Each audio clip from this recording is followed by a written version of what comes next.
lineouts, rucks, engage! What an amazing try! tries, and tackles, dissected by South Africa's top rugby minds. That is world class! This is To the Last Drop, your weekly in-depth rugby podcast with Liam Carme and Brenden Nell.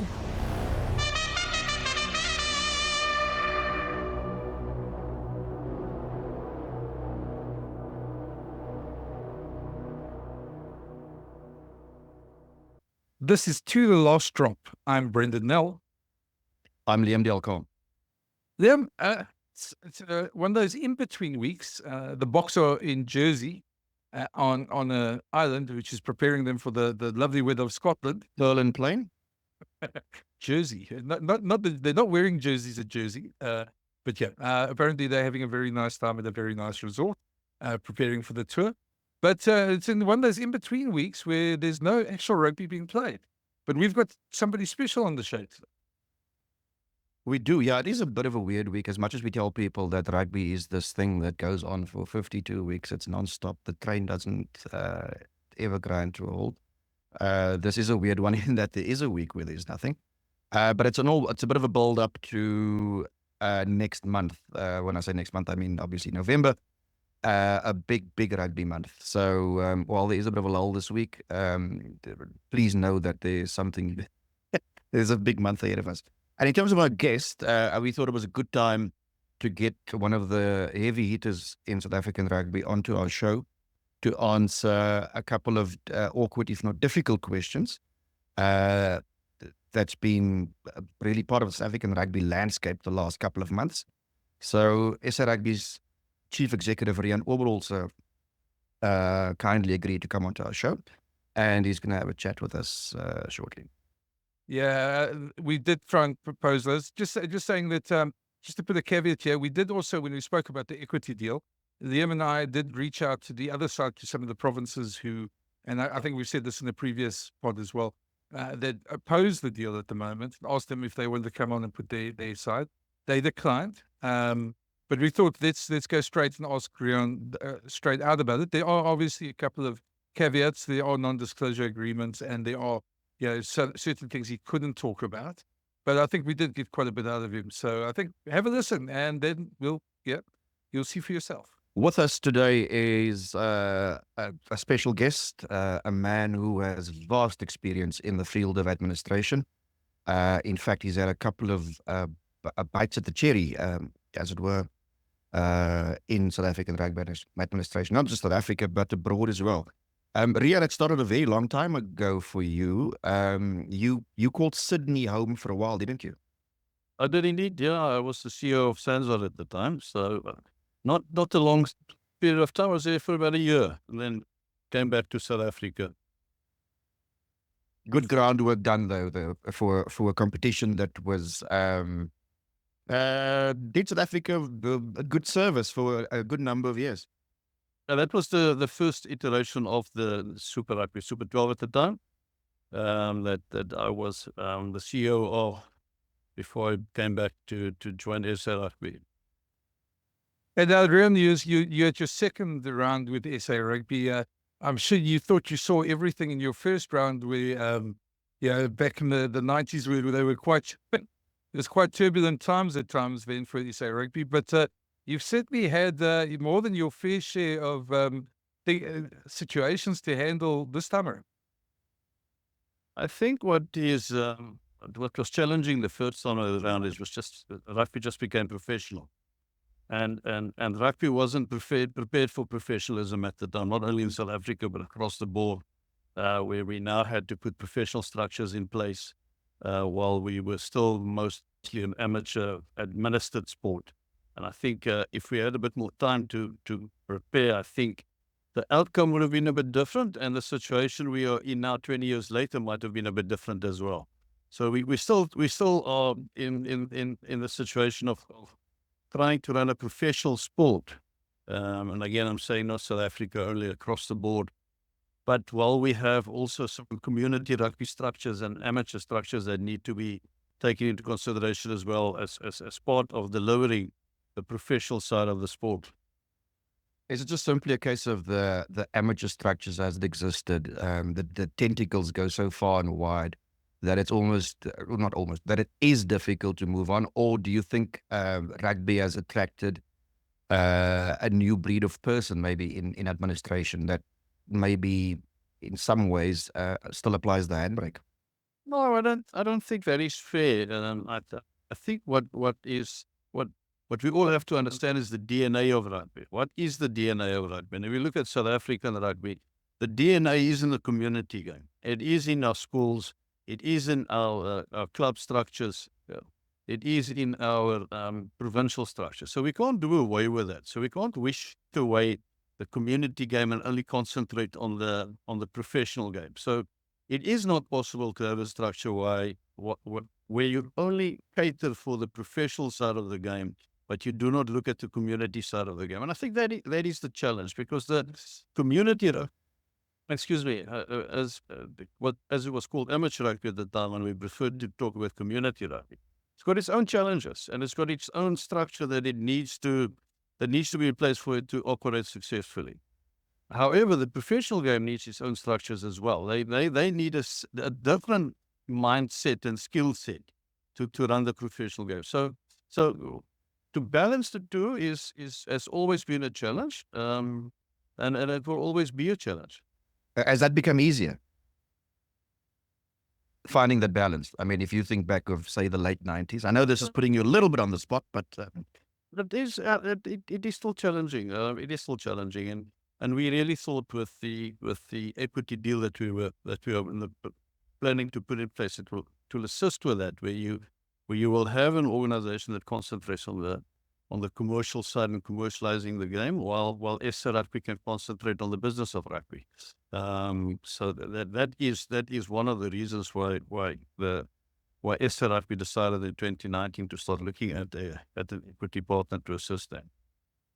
I was going to say, Rian, part of that, I mean, the challenge, and we all know back when rugby went professional, part of that, I would say problem was that everybody wanted to be professional. And now we're talking about all 14 unions, the smaller unions, clubs started playing players, etc. And that obviously wasn't sustainable. We saw that as rugby went on. And now we're sitting with a situation with four franchises playing in the United Rugby Championship, a couple of other franchises who are there and thereabouts, professional, and then a bunch of semi-professional teams as such. I mean, you sit in those meetings more than us. Obviously, we hear and there from people.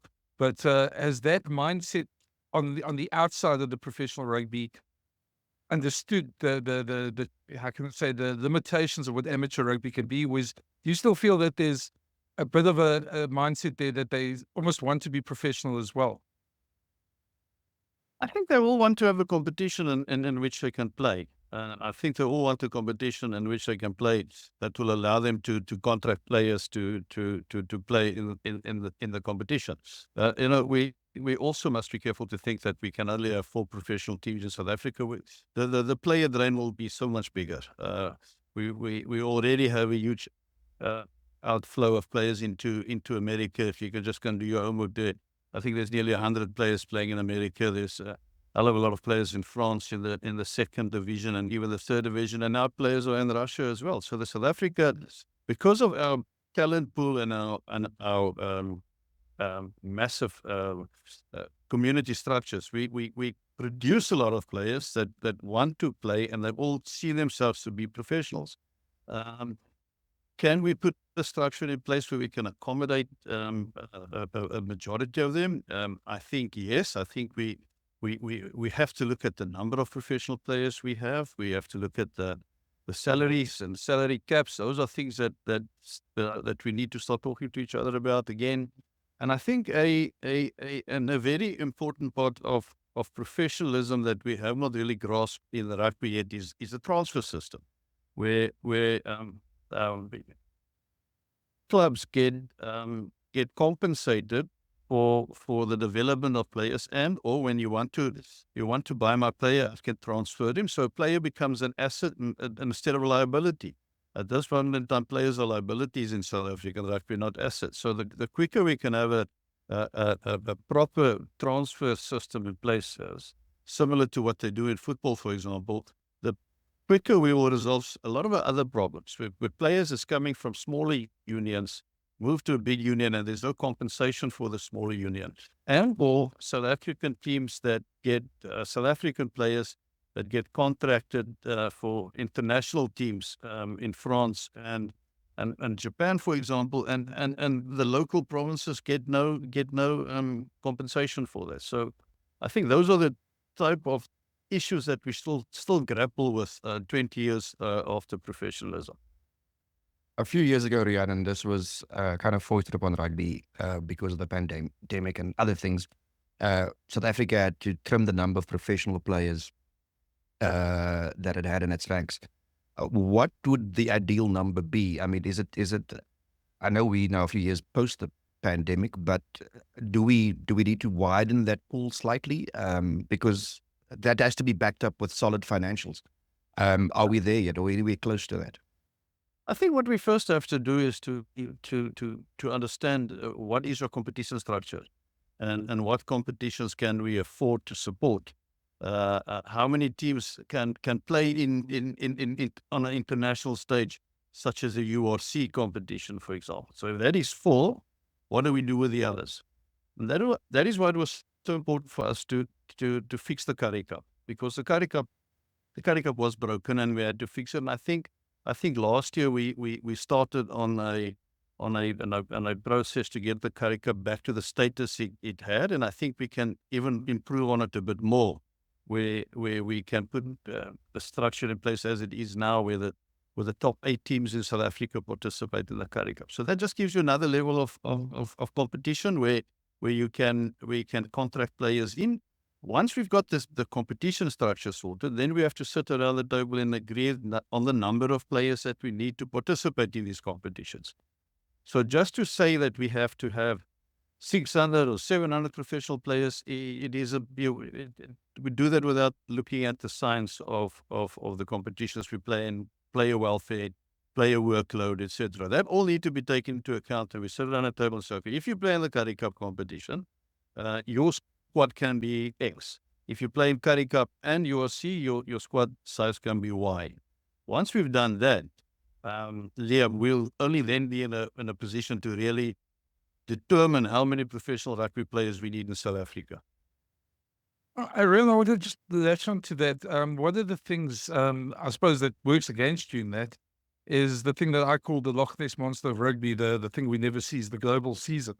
World Rugby's been talking about that for decades now, and they never get it. And I know there's vested interests that don't want to move, etc. But that's part of the problem that you have with the Currie Cup and finding a slot for the Currie Cup. And we've seen, obviously, the my players and all the arbitration that went on to get players rest before this last Currie Cup. Are you closer to finding a permanent slot for the Currie Cup? And is there any light in the horizon on the global season? Yeah, okay, let's start with the global season. As you said, is the thing that's been around for a long time. I remember 20 years ago we spoke about a global season. And that will definitely resolve a lot of challenges, not only for South Africa, but for World Rugby, for player welfare, rest periods. Again, on an international scale, the self-interest plays a role again, and who's going to shift and who's not going to shift. And our 6 nations said, we're not going to shift our competition. That just put fuel on the fire for the South to say, well, if they don't want to shift a few weeks, why must we shift the Rugby Championship? So yeah, there's continuous conversations about that, but it feels that we're not going forward really with that. So, okay, now, then we have to find another solution as South African rugby. So what we've done, Brenden, is to, with our members, agree on one rugby season. Up to now, we've played in 2 different seasons. South Africa played in the traditional Southern Hemisphere winter season, and our URC teams played in the Northern Hemisphere season. Now, that's where you had a clash in your competitions and you couldn't fit everything in. If we're all now playing in the same season, and we decide, okay, professional rugby or senior rugby in South Africa is going to now run at the same as the URC season runs, then we have at the end of it an open window where we can play Currie Cup without any clashes. And some of our URC teams can see that as preparation for the new URC season. So now that decision has been made, it will now be for us be able, as from the next year season, to fit in a Currie Cup that is in its standalone window. So yeah, I think we are quite far down the line to create one season, at least in South Africa, and where all our competitions can have its slot without interference from other competitions. And when you say the Currie Cup will have a standalone slot, are we talking a proper sort of double round in which we have where everybody, the competition's integrity cannot be questioned and the sponsors will be happy? No, what we are trying to do is to give everybody an opportunity to qualify. So the 4 URC teams will automatically qualify for the Currie Cup, and then the other 10 teams will play in an SA Cup competition, single or double round. At this moment in time, a single round. We are talking about a double round finances. If it's finances allow it to be a double round, and then that will mean that some of your smaller unions will now be able to contract players for 12 months, and that will just give some more stability to the players that play in the SA Cup, in the Currie Cup. The top 4 teams out of the SA Cup will then qualify for the Currie Cup. 8 teams in the Currie Cup, single round, semis and final.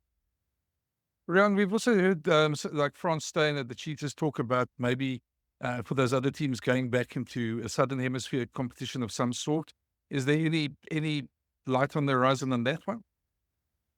There's talks, but it's going to be very difficult. In formal discussions that we had, and the travel costs that's and accommodation that goes with it.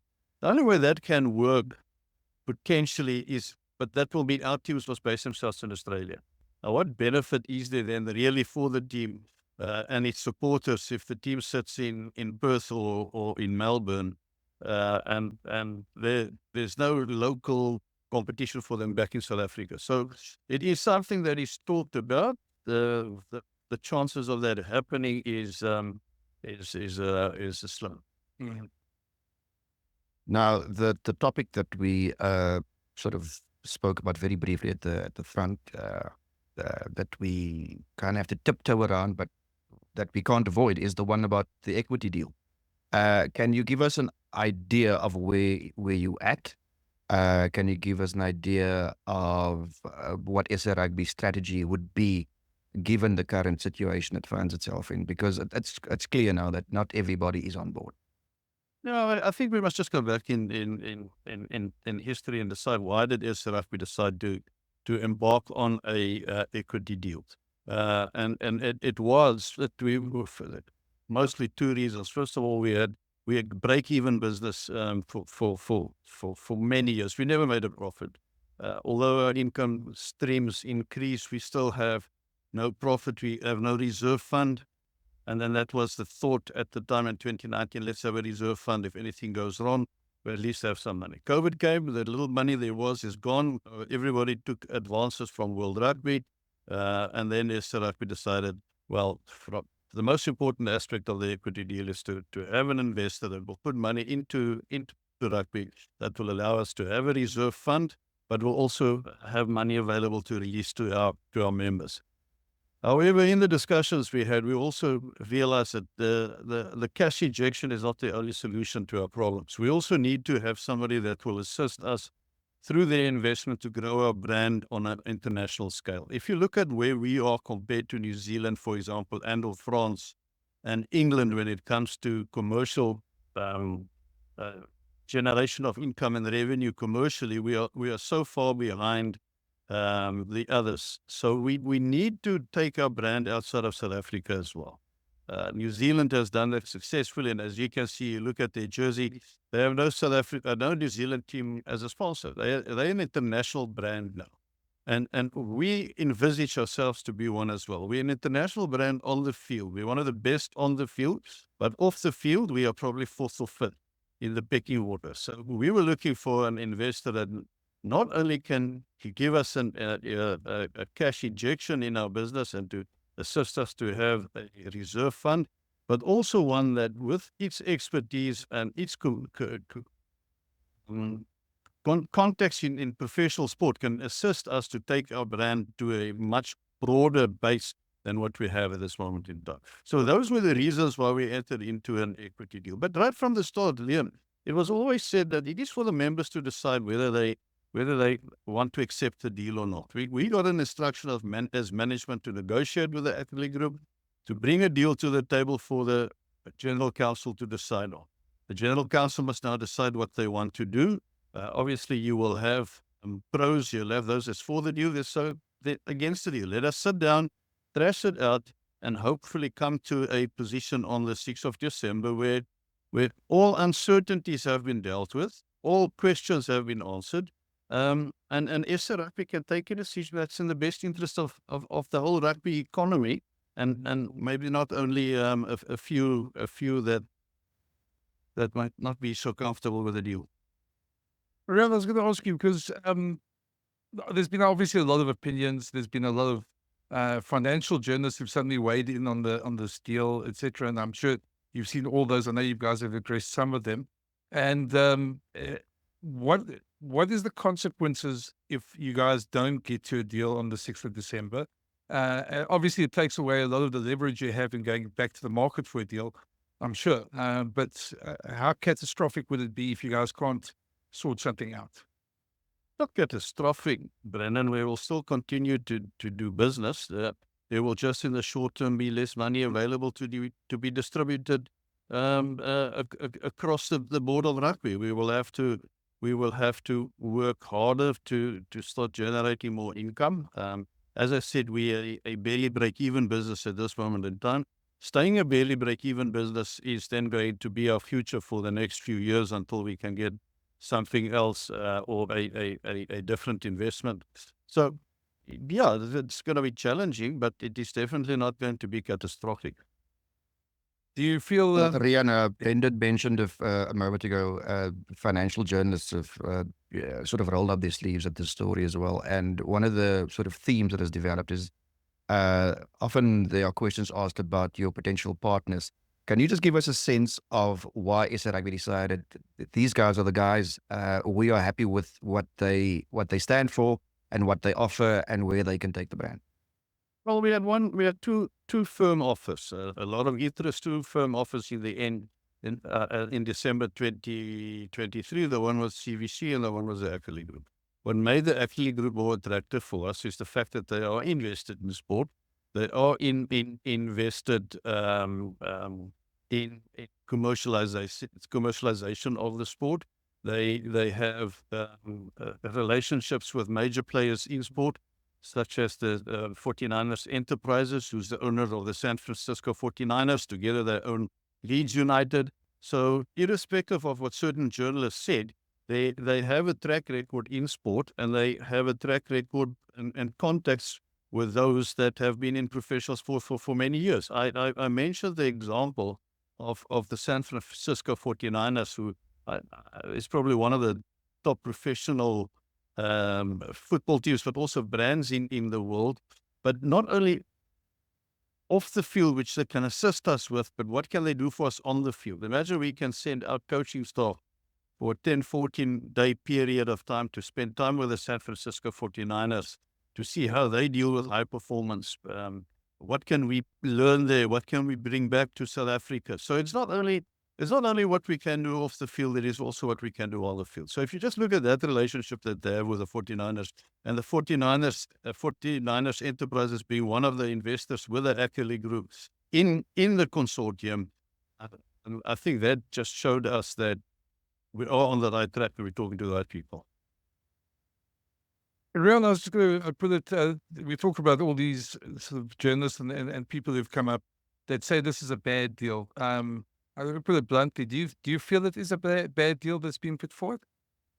Surely, Brenden, if you felt it's a bad deal, why will I take it to South African? So surely, if I can't tell you that it is a good deal, then I mustn't take it to them. So yeah, that is, we've dealt with this now for a long period of time. We dealt with the people. We do believe that this is a good deal for South African rugby.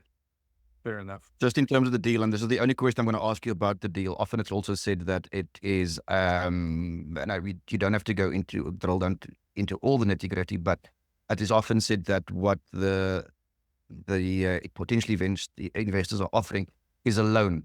You have tried to debunk that. Yeah, because if it's a loan, it means you have to repay the money somehow or another. Remember, they are paying us $75 million for a 20% stake in a company still to be established. There's no limitations on the money. They pay us the money and we don't have to repay that. That is the first aspect that we must remember. If it was a loan, we had to repay that money over a period of time. How do they get their money back? Because we aren't going to give them the 1.4 billion rand back. So how do they get the money back? They have to bring new money into the system for them to claw back their investment. They cannot do that until they have serviced the budget of running rugby in South Africa. So there's a consolidated budget that has been agreed upon, which is the first money that goes into the new company, flows right into SA Rugby Sports to pay for the business of rugby in South Africa, which includes our distribution to our unions, our teams, all our programs that we are running for rugby in South Africa. Once they make R1 more than that budget, then only do they start sharing in the upside. So if they don't make any more money that what we need to run rugby, they cannot get their money back. So it is in their best interest to ensure that the value of our business becomes so much that they can earn their money back. And then remember, we share 20% in it until they have through the program with their money back, and then we swap around and we get 80% and they get 20% again. So there's it is not a loan. You don't go to a bank where you get a loan and you never have to give the money back. We're getting money from them. It's not a loan. We don't have to give it back to them. They have to earn their money back through the commercial program. So that's Rian, I think we're also going to move on because I suppose we could sit here for an hour talking about these, and there's things you guys going to have to sort out behind closed doors. It's probably easier to talk once all those I won't say fights, but those discussions in your meetings are sorted out. I know that there's limitations. Just on URC, I think the one consensus, well, I think most people will agree, is that the URC's worked well for South Africa. We've had finalists in all three finals. We've seen a lot of South African players coming back to play for the franchises here. Now, franchises are across the board, depth-wise, getting stronger. Springbok Rugby seems to have unbelievable depth at the moment. But yet, every now and again, we hear bleating from across the hemisphere about how certain countries don't want us in the European competitions. We keep on hearing about amalgamation of the URC and the Premiership that's being mooted as well. Just where do you guys stand on all of that? Well, first, again, we were very fortunate that we could go north after Super Rugby failed and folded and became a specific New Zealand Australian competition again. And the URC has been good to SA Rugby, but again, SA Rugby is good to the URC. You talk to anybody that's in the URC, the teams, the administration, the Irish Rugby Union, the Welsh, the Scottish, the Italian Rugby Union, they all say that the best thing that could have happened to their competition was the fact that South African teams entered in the competition. So there's no negativity within the family of URC whether South Africa should be part of it or not part of it. Where there were question marks was the EPCR. Remember when we joined the EPCR and through URC qualified to play in the EPCR, there were some noises from journalists in the UK, out of France, saying, yeah, but this is a European competition. South Africa doesn't belong there. You know what? I think the longer we continue, the less noise is coming from those quarters. If you talk to the EPCR organization and their management, they are exactly on the same boat as URC. The huge difference the South African teams made to the competition, the excitement around the competitions. So I think we are now fully integrated in URC. Through that, we qualified to play the EPCR, and I do not see that change in the formidable future. Would you consider, and it's been fantastic to see South African teams measure up against those top European sides, but would you concede that it is a bit of a difficult one in terms of the branding, how you put this thing together? That's always been a European competition, and now you have these giants from the south part of it. Would something have to happen on that front to sort of make it, give it a bit more of a global feel and flavor? I don't know. If you look at when we started URC, we were all confused. We, as South Africans and the public, we didn't know who we played against and who is the Dragons and who is the Ospreys. I think now we in season 3 now, and I think people, the South African public now understands the competition better and buy into it a bit more. And it will happen with the EPCR as well. So, we tend to forget this is our 3rd season in this new structure. And then it will take a while to settle down. So I'm not concerned about any uncertainty within our support base, whether it is a competition we should play in or not.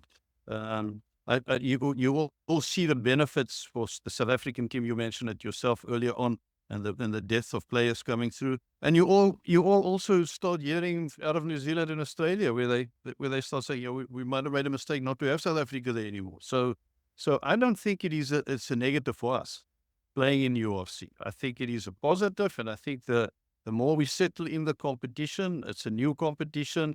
I think international boundaries is just that. It doesn't, and it shouldn't change the competition itself.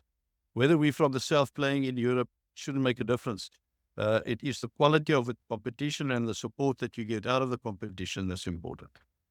Sorry, Rian, I just want to return to ask the Premier, these stories about the Premiership wanting to join with the URC. Is there something firm there, or is it just talk, or is it just media reports, or where do you guys stand on that? Well, there was a discussion between URC and the Premier PRL, Premier Rugby League, about looking at a competition where the best of the 2 competitions can play against each other. It is talks at this moment in time. Nothing has been confirmed yet. Whether we can fit it in and whether it can work, and what will happen to an EPCR then, those are things that still hasn't been resolved. So it's talks at this moment in time. I don't think there's anything more to it now. Okay. Sorry, then Rian, we should probably let you go. I know you're a very busy man. And yeah, I want to thank you for, again, making yourself available.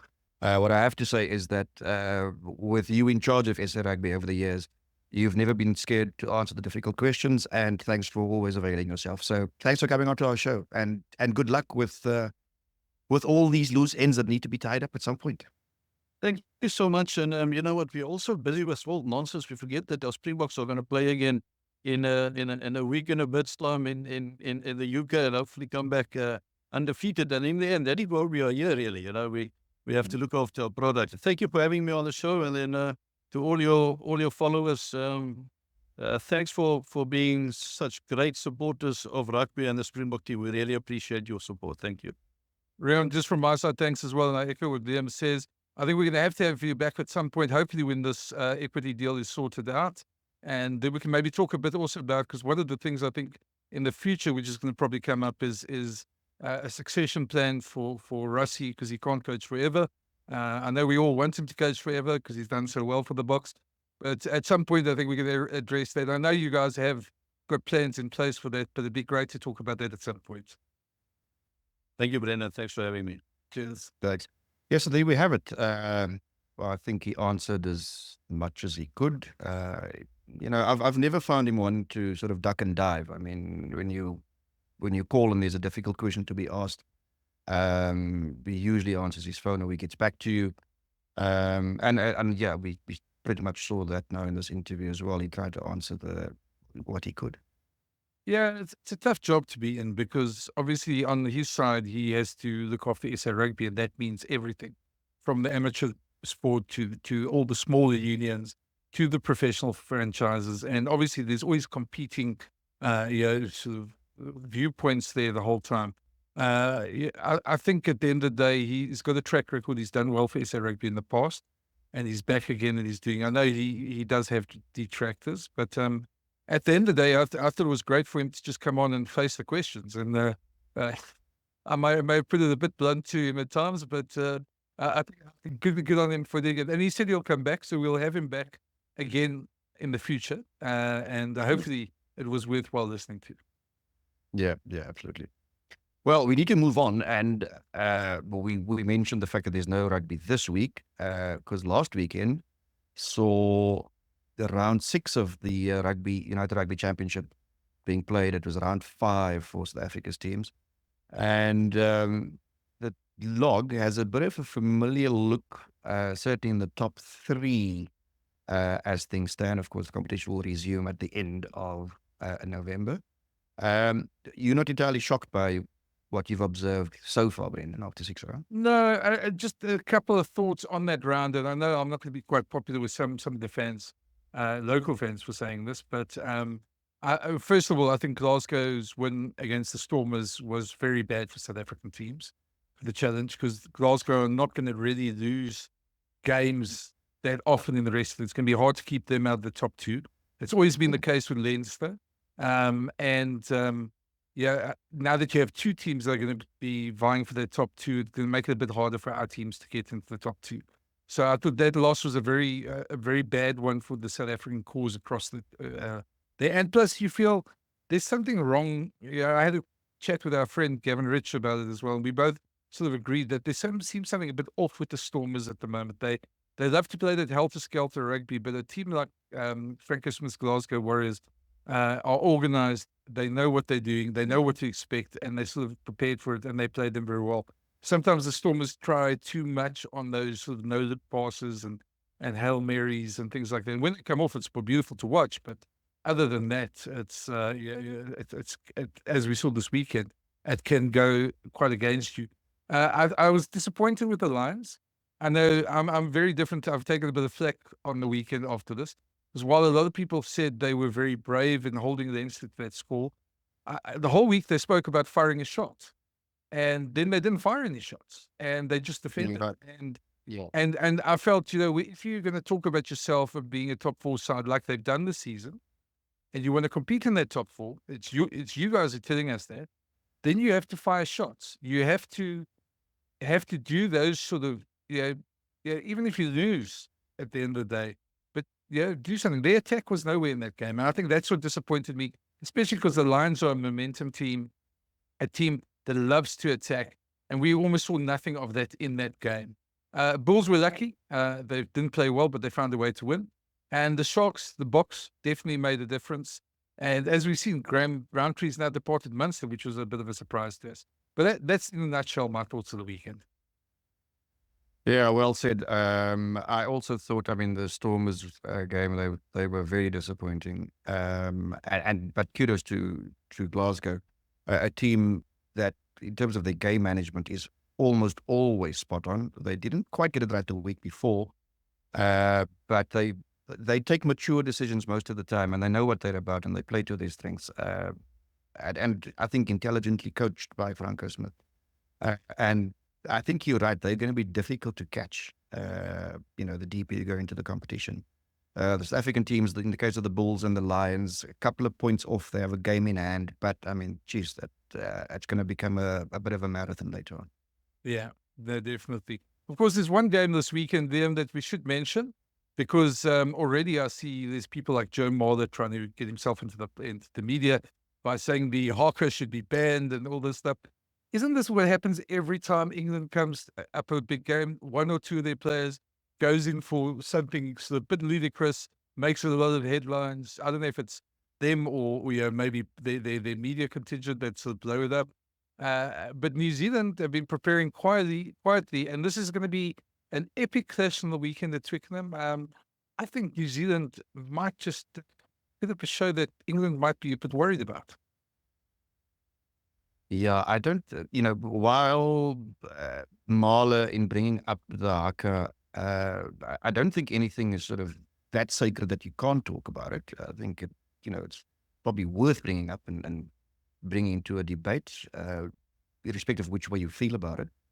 So I don't think we should say that Marler shouldn't talk about it. But it's interesting that he chose to, because it will fight up the All Blacks, there's no doubt.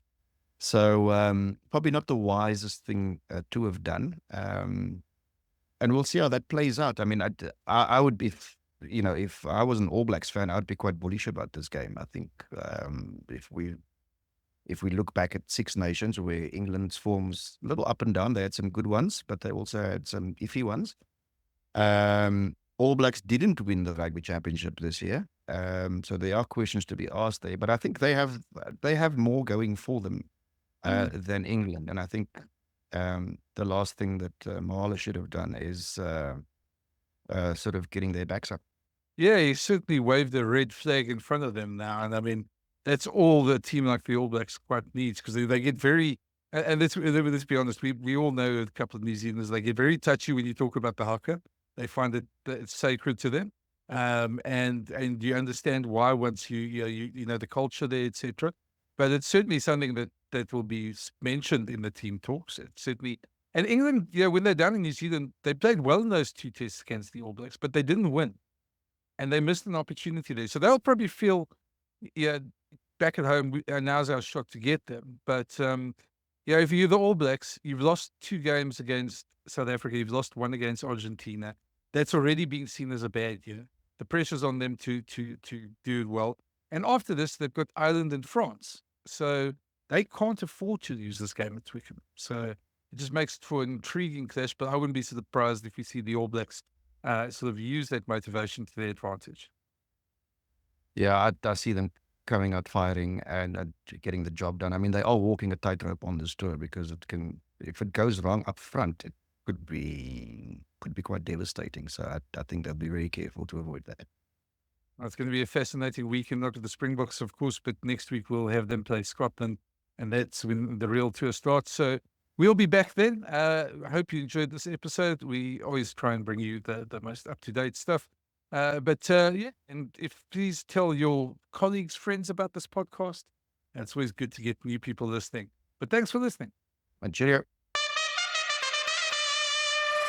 Thanks for listening. For the latest insights and rugby analysis each week, plus new episode alerts, please follow or subscribe to the series. Or find all episodes at jacarandafm.com or the Jackpot app. That is world class.